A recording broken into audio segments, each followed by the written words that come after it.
A boy had a severe seizure that made everyone worried and scared, but when the German Shepherd approached the boy, the mother covered her face and cried. Emma Codwell stumbled through the door of their creaky apartment, her night shift scrubs clinging to her like a second skin. The faint buzz of Pinewood Medical still echoed in her ears, beeping monitors, whispered orders, the weight of lives she couldn't always save. She dropped her bag by the chipped kitchen table, glancing at the clock. 7:15 a.m. Liam would be up soon. Her 6-year-old son, quiet as a shadow, was her anchor since Mark's death 2 years back. Pancreatic cancer had stolen him fast, leaving her a widow at 32 and Liam fatherless before he could tie his own shoes. Down the hall Liam stirred, his small frame hunched under a faded quilt. He rubbed sleepy eyes and reached for the oversized jacket Mark used to wear, a hand-me-down that swallowed him whole. Emma watched from the doorway, her chest tight. He didn't talk much, didn't laugh like other kids. At school he was the odd one out, shoulders slumped, avoiding the noisy packs of friends he never joined. "Morning, bud," Emma called, forcing a smile. "PB&J today?" Liam nodded, tugging the jacket's sleeves over his hands. "Yeah, like Dad's." She turned to the counter, spreading peanut butter and grape jelly on soft bread, her fingers trembling from exhaustion. She cut it diagonally, just how Mark did, and wrapped it in crinkly foil. Liam took it without a word, slung his backpack over one shoulder, and shuffled out to catch the bus. At Pinewood Elementary, recess hit like a tornado. Kids shrieked and darted across the yard, kicking soccer balls, chasing each other in wild loops. Liam stood apart, clutching his sandwich as he waited. His throat tightened. He missed that hum. Then he saw it. A scrawny German shepherd lurking beyond the chain-link fence. Its coat was patchy, ribs poking through like a skeleton's, but its eyes gleamed sharp and wary. A swollen belly hinted at pups on the way. Liam froze, sandwich halfway to his mouth. The dog didn't move, just watched him, ears twitching. "You hungry?" he whispered, barely audible over the distant yells. He tore off half the sandwich, the jelly dripping onto his fingers, and edged closer to the fence. With a gentle push, he slid it through a gap. The dog hesitated, then lunged, gobbling it down in 2 bites. Crumbs stuck to its muzzle as it licked the ground clean. Liam's lips twitched into a smile, his first of the day. "Buck," he said softly, naming it on a whim. "That's you, Buck. You can come back tomorrow if you want." The dog tilted its head, like it understood, then turned and trotted off into the brush. Liam sat back, the other half of his sandwich forgotten in his lap. For once, the ache in his chest felt lighter. He didn't know why, but Buck felt like a secret just for him, a friend in a world that didn't see him. Back home, Emma was already asleep, sprawled across the couch with a nursing textbook open on her chest. Liam slipped inside, quiet as ever, and pulled out his sketchbook. With a stubby pencil, he drew Buck's sharp eyes and bony frame, the sandwich still vivid in his mind. He didn't tell Emma. Not yet. But as he traced the lines, he felt something new, a thread tying him to tomorrow. The next few days at school, Liam's routine shifted. He'd slip a little extra into his lunch, a crust of bread, a chunk of apple tucked in his pocket for Buck. Each recess, he'd head to the oak trees, and there Buck would be, waiting beyond the fence. The dog's tail gave a cautious wag as Liam pushed the scraps through, whispering stories about his day. "Mrs. Carter made us draw planets. Mine was Jupiter, all swirly." Buck's ears flicked, like he was listening, and Liam felt a quiet glow he hadn't known in ages. One chilly afternoon, Buck didn't just watch. When the bell rang and kids swarmed back inside, the dog trailed Liam, paws crunching on fallen leaves. Liam glanced back, heart thumping. "You following me?" Buck kept pace, all the way to the bus stop, then past the faded laundromat and the flower shop with its drooping tulips. By the time they reached the apartment complex, Liam's grin was unstoppable. He bolted up the stairs, Buck clambering behind, and banged on the door. "Mom! Mom, I found her! Her name's Buck!" Emma cracked the door, still in her diner apron from a rare day shift. Her dark hair was a mess, eyes bleary from juggling work and bills. She froze when she saw the dog. Scruffy, too thin, with that big belly. Her stomach dropped. At 8, a stray had bitten her arm, leaving a jagged scar and a fear she couldn't shake. "Liam, what? Please, Mum!" Liam's voice cracked, eyes wide and shining. "I'll take care of her, I promise. We can keep her, right?" The apartment smelled of stale coffee and damp laundry. A stack of unpaid bills teetered on the counter, next to a fridge that groaned like it was on its last legs. Emma rubbed her temples, calculating. Rent was late again. Groceries were stretched thin. But Liam's face! God, she hadn't seen him this alive since Mark. She sighed, a long, defeated sound. "Fine, but we're cutting corners, Liam. No extras." Liam beamed, throwing his arms around Buck's neck. The dog stood still, letting him cling. That night, Liam dragged an old blanket to the living room corner for Buck's bed.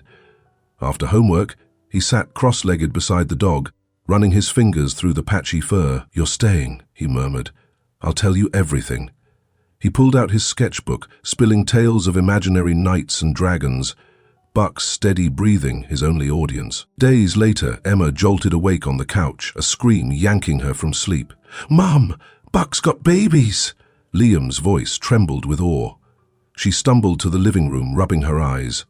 There, in the dim glow of a flickering lamp, Buck lay panting on the blanket. 3 tiny puppies squirmed beside her, wet, shivering, blind little things. One was black and white, another a soft brown, and the smallest barely moved, a greyish speck. "They're so little," Liam whispered, kneeling close. "She trusts us, Mum." Emma's breath caught. Those fragile lives. Buck's tired eyes. It hit her hard. She'd never wanted a dog, let alone a litter. But Liam's words stuck. Trust. She grabbed an old towel from the laundry basket, wrapping the puppies gently, her hands shaking not from fear, but something heavier. "We'll figure this out," she said, more to herself than him. Later, she called Jonah Wells, the grizzled vet from down the street. He showed up with a thermos of coffee and a knowing squint. "That's Ranger," he said, nodding at Buck. "Belonged to Walter Briggs. Trained her as a service dog till he got sick and couldn't keep up. She's been on her own a while." Emma stared at Buck, then the puppies now nestled in a cracked laundry basket. Her family could barely eat, and now this? But as Liam curled up beside Buck, sketching the pups with a stubby crayon, she felt the weight shift. They weren't just hers to carry anymore. Life in the apartment turned into a chaotic blur. Liam named the puppies fast. Milo for the tiny grey one that barely squeaked, Oreo for the black and white fluff ball, and Maple for the brown one with a stubborn streak. He'd rush home from school, dropping his backpack to scoop them up, their warm bodies wiggling against his chest. Buck watched, her tired eyes soft while Liam chattered about their antics. Maple tried to climb the couch today, he'd say, sketching their clumsy shapes in his notebook. The drawings piled up. Puppies tumbling over Buck, Buck nosing them back in line. It was the closest he'd felt to happy since the quiet days with Mark. But trouble brewed outside his little world. One morning, Emma yanked the door open to grab the mail and stopped cold. A bright orange notice glared from the wood. Pet violation, no animals allowed, resolve within 72 hours or vacate. Her hands shook as she read it twice, then sank onto a kitchen chair, head in her palms. 3 days. They'd lose the roof over their heads in 3 days. She stared at the cracked ceiling, whispering to herself, "It'll be okay. We'll figure it out." But the words felt hollow against the stack of bills and the fridge's pitiful hum. That night a storm rolled in, heavy and mean. Rain lashed the windows, thunder rattling the thin walls. Emma dozed on the couch, a rare night off spent worrying instead of resting. Lightning flashed, and a sharp bark snapped her awake. Buck was pacing, ears flat, circling Liam's spot on the floor where he'd fallen asleep beside the puppies. Before Emma could move, Liam's body jerked. He hit the ground hard, arms flailing, eyes rolling back white. A strangled gasp tore from his throat. "Liam!" Emma lunged, heart slamming against her ribs. Buck barked again, louder, frantic, nudging Liam's twitching form like she could shield him. The puppies whimpered, huddling against their mother. Emma scooped Liam up, his small frame rigid then limp in her arms. "Hold on, baby, hold on," she choked out, stumbling for her keys. Rain soaked her as she ran to the car, Liam cradled against her. Buck bolted after them, leaping into the back seat as Emma gunned the engine. The hospital was a blur of fluorescent lights and antiseptic sting. Nurses whisked Liam away, leaving Emma in a plastic chair, dripping wet and numb. Buck pressed against her legs, a soggy mess of fur refusing to budge. Hours crawled by before a doctor emerged, clipboard in hand. "He's stable," she said, voice clipped. "It was a seizure. Looks like epilepsy. We'll need tests to confirm, but he's resting now." Epilepsy. The word punched Emma's gut. She nodded dumbly, staring at the linoleum floor. How? Why now? She'd lost Mark to a disease she couldn't fight, and now Liam, her quiet, fragile boy, carried something new to battle. Buck whined low, resting her head on Emma's knee. She barely noticed, lost in a spiral of what-ifs. The eviction notice loomed in her mind, a ticking clock. 3 days to fix a life unraveling faster than she could stitch it back. Back in the waiting room, rain drummed the windows like a relentless fist. Emma sank lower, hands tangled in her hair. Buck stayed close, her steady warmth the only anchor in the storm. Liam was safe for now, hooked to monitors down the hall, but Emma couldn't shake the dread. How could she hold them together? Their home, the dogs, her son, when everything was slipping through her fingers. The hospital sent Liam home with a prescription and a warning to rest, his thin frame dwarfed by Mark's old jacket. Emma hovered, counting his breaths, jumping at every sigh. Buck didn't leave his side either, her bony body pressed against him on the couch. Then it happened. A low, urgent bark, her muzzle shoving into Liam's thigh. Moments later, his pencil skittered across the floor, body locking up. Emma caught him as he slumped, her heart hammering. "Good girl, Buck," she breathed, running a hand over the dog's patchy fur as Liam blinked back to himself, safe in her arms. It kept happening. Buck sensed every seizure before it struck, her sharp eyes catching some invisible signal. A hitch in Liam's breath. A tremble too faint for Emma to see. She'd bark once, soft but firm, then lean into him, her warmth a shield against the chaos about to unfold. Liam started trusting it too, relaxing into her presence. "She's like my alarm," he'd murmur, scratching behind her ears. Buck's tail would thump, slow and steady, her gaze locked on him with a loyalty that felt ancient, unbreakable. Emma watched, marveling at how this scruffy stray had woven herself into their survival. Liam's love for Buck spilled onto the pages of his sketchbook. He'd sit for hours, cross-legged on the floor, drawing her in a red vest, a cape billowing like she'd swoop in to save the day. "You're my hero, Buck," he'd whisper, his voice barely above a breath. She'd tilt her head, ears perked and settled closer, her rough tongue swiping his hand as if to say, "I'm here." Once, after a seizure left him shaky, he curled into her side, fingers tangled in her fur. Buck didn't flinch, just rested her chin on his shoulder, her steady breathing syncing with his ragged gasps. Emma caught them like that, a lump in her throat. Buck wasn't just watching over him, she was holding him together. Emma called Jonah Wells, needing to understand. He ambled in, thermos steaming, and crouched beside Buck. "Ranger's got a gift," he said, rubbing her flank. "Walter trained her for strokes, pulse shifts, little tells. She's reading Liam now, same way."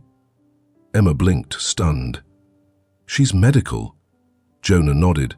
"Not on paper anymore, but she's sharp. I'll get her into a program, certify her again. Might even get Milo's vet bills covered. He's still a runt." Buck looked up at him, then back to Liam, who was doodling her badge with a grin. She nosed his elbow, a quiet nudge of affection, and he giggled. Rare and bright, Buck's devotion ran deeper than warnings. At night she'd sprawl beside Liam's blanket pile, her swollen belly long gone but her protective streak fiercer than ever. "You get me, don't you?" he'd whisper, tracing her scars with a fingertip. Buck's eyes, bright despite her wear, held his, a silent pact between two souls who'd found each other in the dark. Then Lucas Briggs knocked. A lanky shadow in a faded coat, he muttered, "I'm Walter's son. Ranger, Buck, was Dad's. I ditched her when he got sick. I'm sorry." Emma's fists clenched, but he pressed on. "She's yours now, and I'll pay for you to move, somewhere pet-friendly. It's the least I can do." He slid a check across, modest but a lifeline, and vanished. Emma clutched it, tears spilling. Buck brushed her leg, steady as stone, while Liam slipped inside, his latest sketch of her pinned up, a hero in a vest, cape flying. Standing there, Emma felt it. "Buck, wasn't just a dog. She was their anchor, her quiet courage stitching their broken pieces back. Liam's soft snores mingled with Buck's breaths, and for once, the future didn't feel so heavy. Word spread fast at Pinewood Medical. The nurses Emma worked with rallied, throwing a potluck lunch in the break room. Casseroles, cookies, a jar labelled Codwell Fresh Start Fund. Down the street, the hardware store owner dropped off a bundle of picket fencing, muttering, "For the mutts." Even Liam's school got in on it, naming Buck an honorary therapy dog after she started tagging along on drop-offs, her calm presence drawing curious stares from kids who'd never spoken to Liam before. He'd shrug them off, sticking close to Buck, but a shy smile crept out when they asked her name. With Lucas's check and the community's help, Emma signed a lease on a tiny house across town. It wasn't much. Peeling paint, a creaky porch. But it smelled of cinnamon from a neighbor's baking, and the backyard stretched just wide enough for Liam to toss a frayed tennis ball. Buck bounded after it, Milo yipping at her heels. The pup had pulled through, his skinny legs now strong enough to chase his siblings. Oreo and Maple found homes nearby, one with a librarian, the other with a mechanic's family, their new owners waving when Emma passed by. Liam changed too, bit by bit. Seizures still came, but Buck's warnings gave them time. Time for Emma to cushion his fall, time for meds to kick in. He laughed more, a sound like wind chimes, especially when Buck flopped beside him, her tongue lolling as he read her comics he'd drawn. "You're the star," he'd tell her, flipping pages of her in that red vest, now swapped for a real navy blue one. The training program had certified her, Liam's name stitched in gold thread across the chest. Emma smirked. She'd rather eat crusts than wear that thing. But Buck strutted like she knew she'd earned it. One crisp afternoon, Liam sprawled on the porch swing, Buck's head in his lap. "I think she was meant to find us," he said, voice soft, fingers tracing her ears. Emma paused, broom in hand, and sat beside him. "And we were meant to find her," she replied, brushing his hair back. The sun dipped low, painting the yard gold, and Buck sighed, content between them. Liam didn't need the world, just her, and that was enough. Looking back, it started with a sandwich, a small kindness from a lonely boy. That spark had lit a chain, strangers stepping up, a dog finding purpose, a family piecing itself whole. Liam's pencil scratched on, filling pages with Buck's adventures, while Emma watched the horizon soften. The wind carried a gentle rustle, not of laughter but of peace, a quiet healing they'd built together.